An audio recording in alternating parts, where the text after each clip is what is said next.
Hi, I'm Julie Bank, the Superintendent of Animal Welfare for the City of Oklahoma City. And I'm here to share with you the March edition of Animal Tales TV, the show about Oklahoma City's animals and the people who love them. With me are my beautiful co-hosts. I have Rennie and Daffodil. Thank you. These little girls are sisters, and they were actually found running in the streets of Oklahoma City. They were brought to the animal shelter, and they are now available for adoption. But they're here to remind you that it's very important that you put identification on your animal's neck to always ensure that we can get them back home to you if they get lost. And also, remember, spay neuter your animal so that these animals don't have to be unwanted in the first place. Since it's the beginning of spring, we're going to talk about issues that face animals at this time of the year. First, we're going to talk about baby animals, specifically wildlife, and ways that you can make a difference in the lives of wild animals and also ensure that you stay safe. It's also when we're starting to think about potential disasters. So we're going to have one of the Oklahoma City staff members talk to you about ways that you can protect your family and your animals if a disaster is to strike. And we also want to have fun in the spring and get outside. We're going to talk to you about things that you can do with your dog to have fun during the springtime. And finally, we had a special visitor at the animal shelter last month, and that was Ennis Cantor from the Oklahoma City Thunder. He's going to share with you about his visit and some important message about ways that you can get involved with the Oklahoma City Animal Shelter. But right now, we'd like to share with you some animal welfare success stories of animals that were adopted into loving families in Oklahoma City.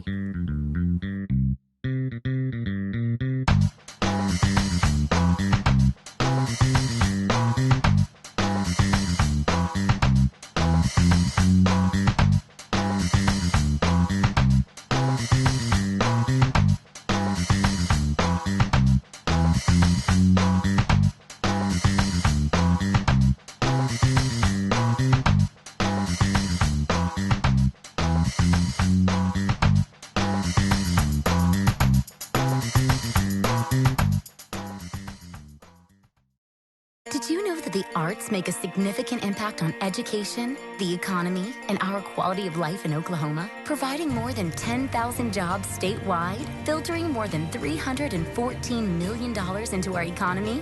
Yes, the arts create all kinds of beautiful things. And making Oklahoma an even better place to live is the most beautiful thing of all. It doesn't take a big donation to make big things happen. Support Allied Arts today. A little give is all it takes.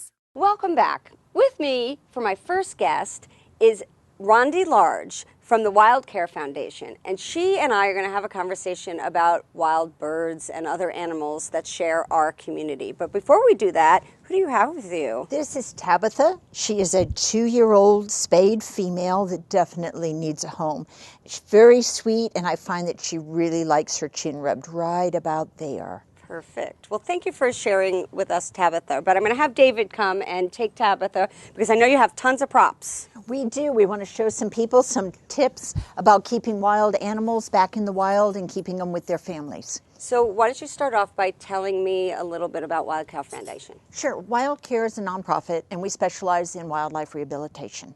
So our mission is to provide people a place to bring any wild animal that's struggling to survive, with the whole goal of us of releasing them back out into the wild. We've been doing it about 31 years, and right now we take in over 6,000 wild animals a year. Now, a lot of those animals start off at our facility. So talk a little bit about our partnership, because for us, having you as a partner is really important, and let's talk about what we do together. Sure, it's equally as important for the wildlife, too. Any wild animal that's found that's injured or orphaned or ill can be dropped off at the Oklahoma City Animal Shelter, and then the Wild Care volunteers go by every day at the end of the day and pick up all the wild animals and bring them down to Wild Care's facility where they'll receive care. Without that facility there, the Oklahoma City Animal Shelter, people would have to drive all the way to Noble where we're located, and that sometimes is hard for people to do. So we save half of the animals we save because of our relationship, so we really do appreciate that. Well, it makes us happy to be able to make a difference for all different types of animals. So what I really really wanted us to talk about today was how people can live in harmony with wild animals, especially at this time of the year when we start seeing so many baby animals in the community. Right. It's springtime. We already have baby squirrels in the nursery. It's just going to get busier with all the little wild species having their kids. So whenever you find a young wild animal, you need to assess whether it truly is orphaned or injured, or whether it's just been temporarily separated from its mom.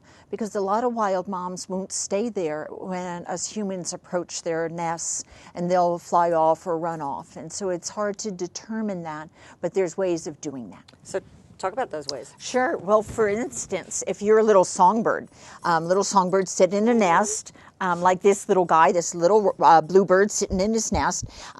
That's what we call a nester, but as they get a little bit older, they'll start hopping around the branches. And sometimes his kids, they miss the branch and they fall down.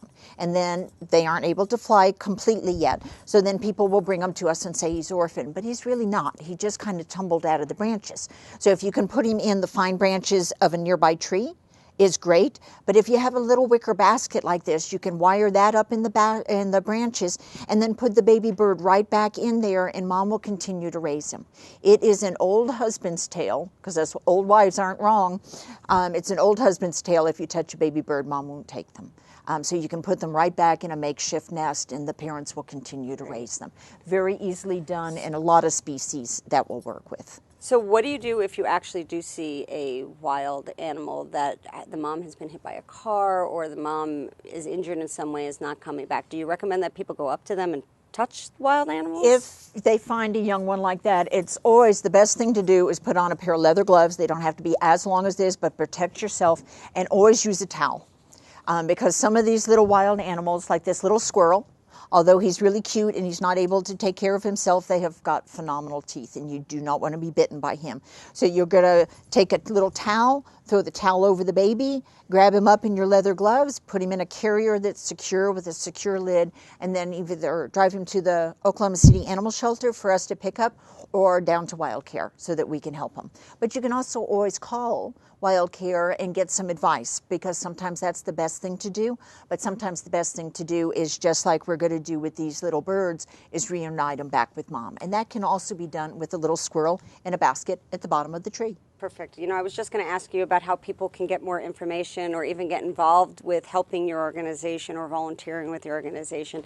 Can you kind of end our segment talking a little bit about some of your needs and what people can do to learn more and to help you? Sure. Wild Care has a very active Facebook page at Wild Care Oklahoma.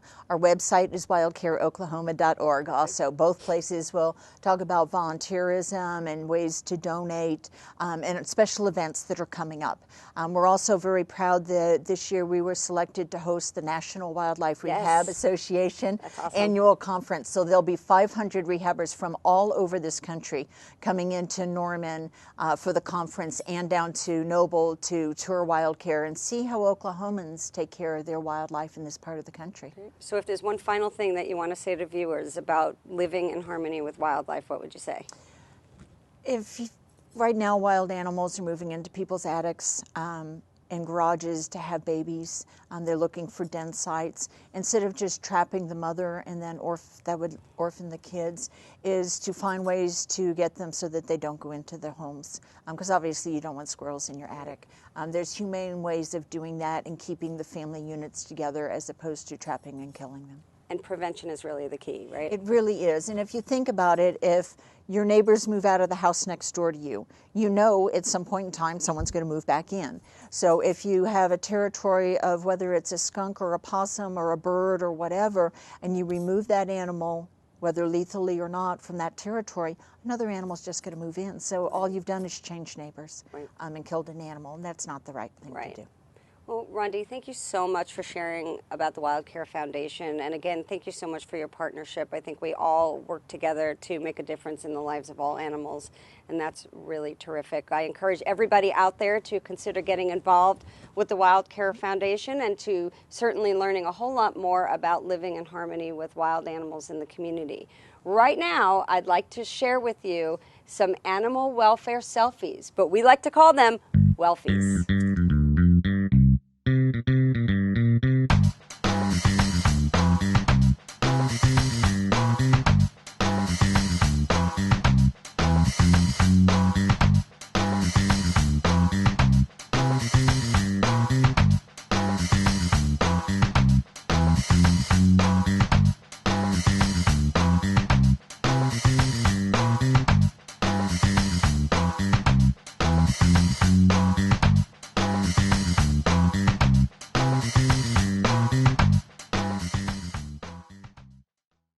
Let's buy this TV online.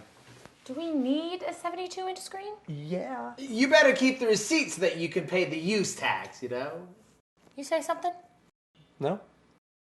Honey, do we have to pay taxes on it? Yes, you will owe a use tax on that TV you're buying online. But don't take it from me. I'm just the elephant in the room. The law requires you pay a use tax on certain out-of-state or online purchases for use in Oklahoma. Visit tax.ok.gov for more information. Peanuts. Psst, down here. That dog has a thirsty look in his eye. Did you know that it's really not that hard to save water? Like here in the sink. Don't make me run too much. Could somebody shut me off? Now this is my kind of party. A full house. Let's roll. Hey, we're in a drought, which means I'm kind of a big deal. So save me. Really? Save me! Welcome back to the show. Right now, I have Wendy Pearson, supervisor at Oklahoma City Animal Welfare, and we're going to be talking about disaster relief and how to prepare your pet in the time of a disaster.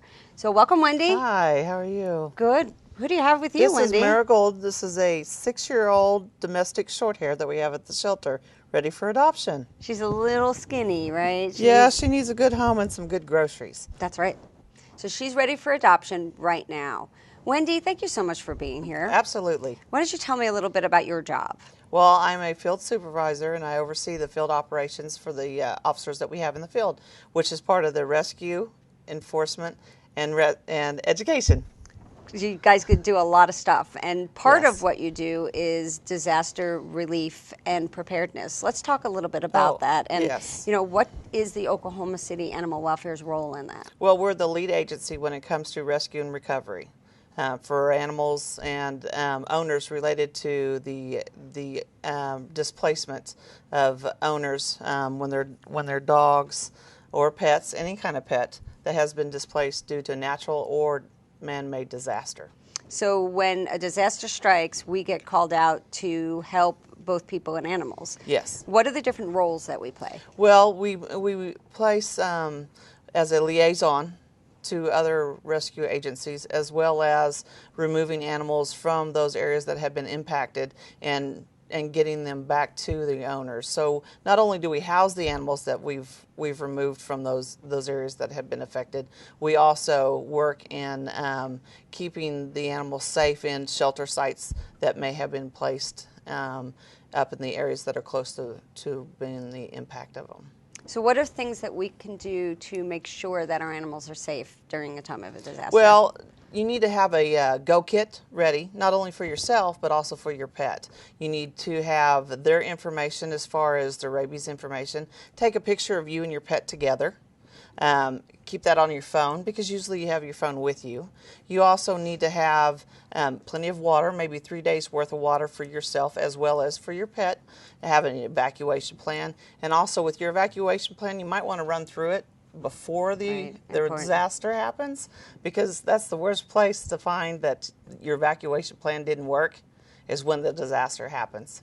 So we have a new program called the Disaster Brigade. Yes. Tell us about that, because you're in charge of it. Yes, I am. I'm really excited about this program. What it is it's volunteers that we work with, that in time of a disaster, we will resource with them so that we can work with them, and they help us with our programs so it's not so taxing on our employees, because a disaster could be several days long, and it's very taxing on still trying to keep the resources that we have with regular duties, as well as trying to provide those services for those that are in the areas. So to learn more about becoming part of the Disaster Brigade?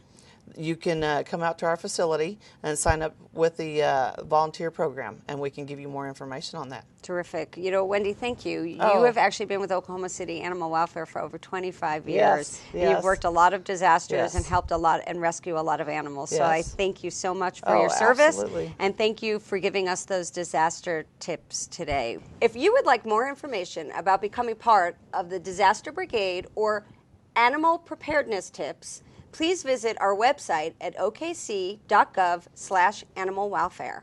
I'd like to now send you to David Wagner, who's going to share with you ideas of fun things that you can do with your dog in the spring.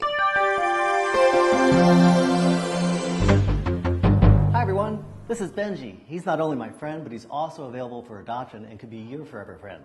We'd like to talk about a few of the things that you can do now that the weather is warming up. It's almost spring now, and it's time to get your dog out there, do a little walking, a little running, you can even take your dog to a dog park. If you do go to a dog park, you want to make sure that your dog is spayed and neutered and has all the appropriate vaccinations and well socialized with other dogs.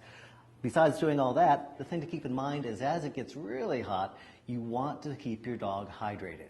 If your dog is outside for most of the day, you want to have shade for them. And another trick you can do is you can freeze their water bowl so that their water is cool throughout the day. Then one of the things that will keep them happy and energized is you can buy toys that you can actually put their food in.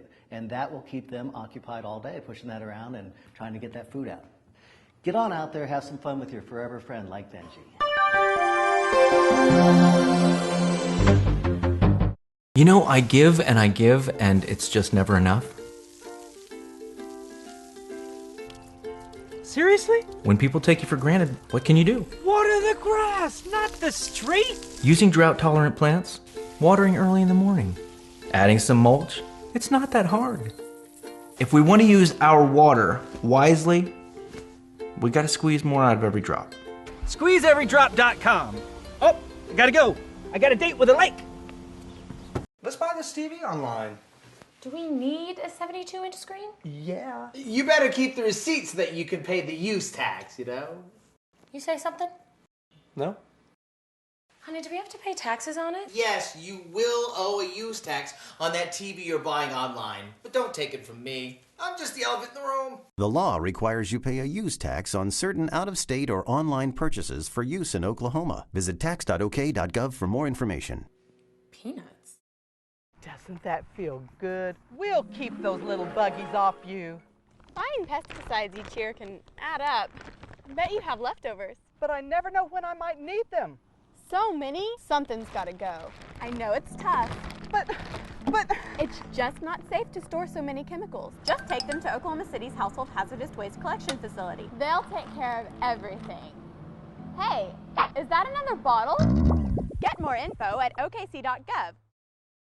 If you want to adopt any of the animals that you saw on today's show, you can come down to the shelter. We're open 7 days a week, and we're open from 12 to 5:45. The address is 2811 Southeast 29th Street.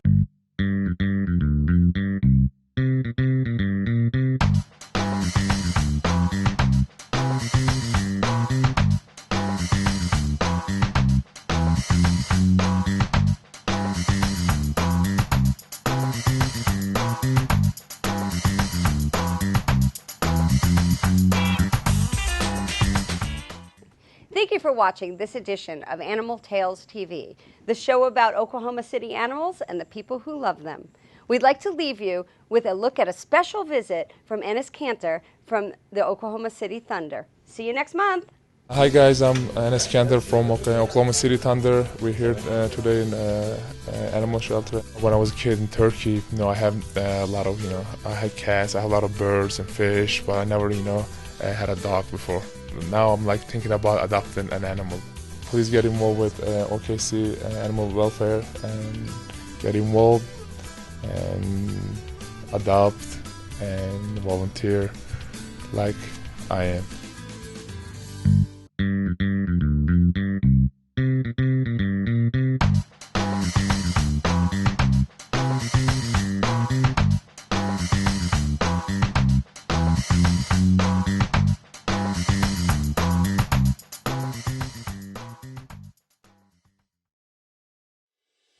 You're watching City Channel 20, a public service from the City of Oklahoma City.